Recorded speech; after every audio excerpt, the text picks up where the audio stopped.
Shalom,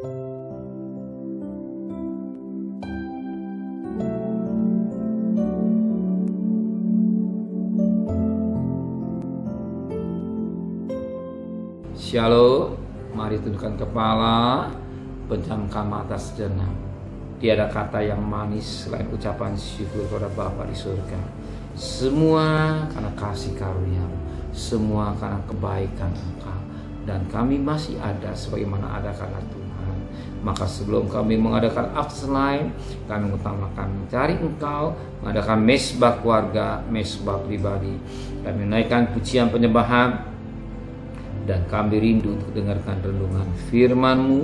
Roh Kudus mengurapi kami, mengurapi hamba-Mu, dan lembutkan hati kami, sehingga firman-Mu menjadi berkat buat kami. Sekalipun singkat, tapi menjadi berkat buat kami. Dan kami lanjutkan dengan naikkan doa sama kepada Tuhan. Haleluya, amin. Shalom, pagi. Mari sama-sama kita akan membuka firman Tuhan, untuk membaca firman Tuhan 1 Korintus 14 ayat 16 sampai ayat yang terakhir atau ayat 25. 1 Korintus 14 ayat 16 sampai ayat 25. Sebab jika engkau mengucapkan syukur dengan rohmu saja, bagaimana orang biasa yang hadir sebagai pendengar dapat mengatakan amin atas ucapan syukurmu? Bukankah ia tidak tahu apa yang engkau katakan? Sebab sekalipun pengucapan syukurmu itu sangat baik, tapi orang lain tidak dibangun olehnya.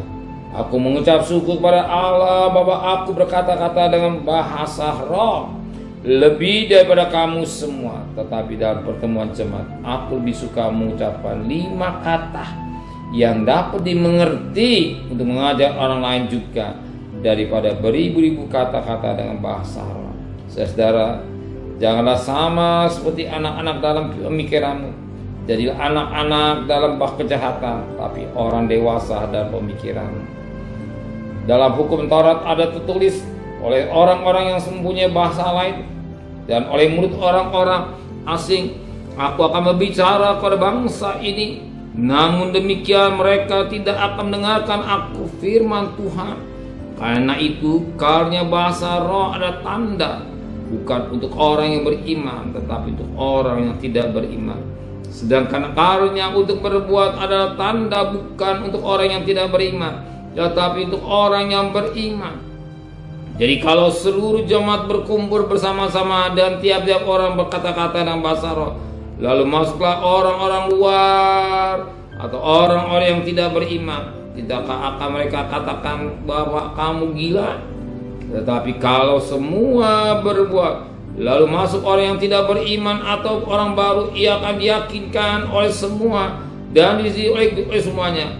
Segala rahasia yang terkandung di dalam hatinya akan menjadi nyata, sehingga ia akan sujud menyembah Allah dan mengaku sungguh Allah ada dalam tengah-tengah. Suatu pelajaran yang indah pagi ini, dan firman Allah mengingatkan kita dan hubungan bahasa roh dan daripada kaum nubuat yang sangat menarik pada ini. Apa kata firman Tuhan pada ayat yang ke-19? Tetapi dalam pertemuan jemaat, aku lebih suka mengucapkan 5 kata yang dapat dimengerti untuk mengajar orang lain juga, daripada beribu-ribu kata dengan bahasa.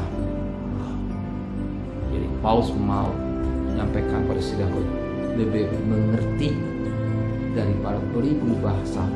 Bukan kita nggak perlu bahasa roh, kita berkata-kata bahasa roh perlu, tetapi alangkah baiknya yang dapat dimengerti, yang dapat dimengerti secara akal sehat. Ketika orang berkata-kata dalam bahasa dengan akal sehatnya, dia berkata-kata dapat dimengerti daripada berbahasa roh. Banyak tapi orang nggak mengerti. Kenapa? Justru roh berkata-kata untuk mengingatkan, mencelikkan mata rohani kita, supaya kita dapat mengerti, ya, berbuat, berkata-kata bagikan, berbuat, memberi pengertian pada mereka semua daripada berkata bahasa roh. Bahkan kita nggak perlu, sehingga kita mengerti apa sebagaimana firman Allah berbagai satu berbuat atau berkata-kata ya yang dapat dimengerti orang. Yang tujuan pertama itulah dapat dimengerti sebagaimana firman Allah ayat 19. Tetapi dalam pertemuan jemaat aku lebih suka mengucapkan 5 kata yang dapat dimengerti untuk mengajar orang lain juga daripada beribu kata dengan bahasa tidak dapat dimengerti. Yang utama mengerti ya, dapat dimengerti oleh orang yang mendengarkannya. Bahwa kita tidak perlu berbahasa roh, bukan kita tidak perlu berdoa dan bahasa roh perlu, tapi alangkah baiknya waktu pertemuan jemaat kata-kata yang dapat dimengerti sehingga membangun sidang jemaat. Amin. Terima kasih Bapa di surga, Engkau mengenal hati kami yang kudus, hati yang sungguh-sungguh mencari Engkau. Dan sebentar kami akan bekerja serta perjalanan kami. Kami akan berdagang serta perjalanan sekolah, kuliah. Pergi dengan selamat, pulang selamat. Kembalikan besok pagi dan tubuh yang sehat dengan tidak kurang satu apapun juga. Berkati Bapak Presiden, Wakil Presiden, para Menteri, para Gubernur, para Bupati, para Wali Kota, para camat, para lurah, para RW, para RT, para medis, para Polri, bahkan mereka garda depan. Engkau memberkati mereka, jadi mereka jadi hamba-hamba Allah yang dipercayakan oleh Engkau, sebab firman Allah berkata dalam Roma 13 ayat 5, hamba-hamba Allah berikan mereka takut kepada Tuhan lebih pada Tuhan. Dan sound politik ini tetap Kau berikan keamanan negara kami. Kau cinta pada tanah Indonesia sehingga keamanan tetap ada dalam negara kami yang Kau cintai Tuhan. Terima kasih Bapa di surga. Sedang terkasih, terimalah berkat nikmat dari Allah Bapa, cinta kasih sayang dari Tuhan Yesus Kristus, dan berkat Roh Kudus menyertai saudara hari ini sampai Maranatha Tuhan Yesus datang. Yang cinta Dia katakan amin. Tuhan memberkati.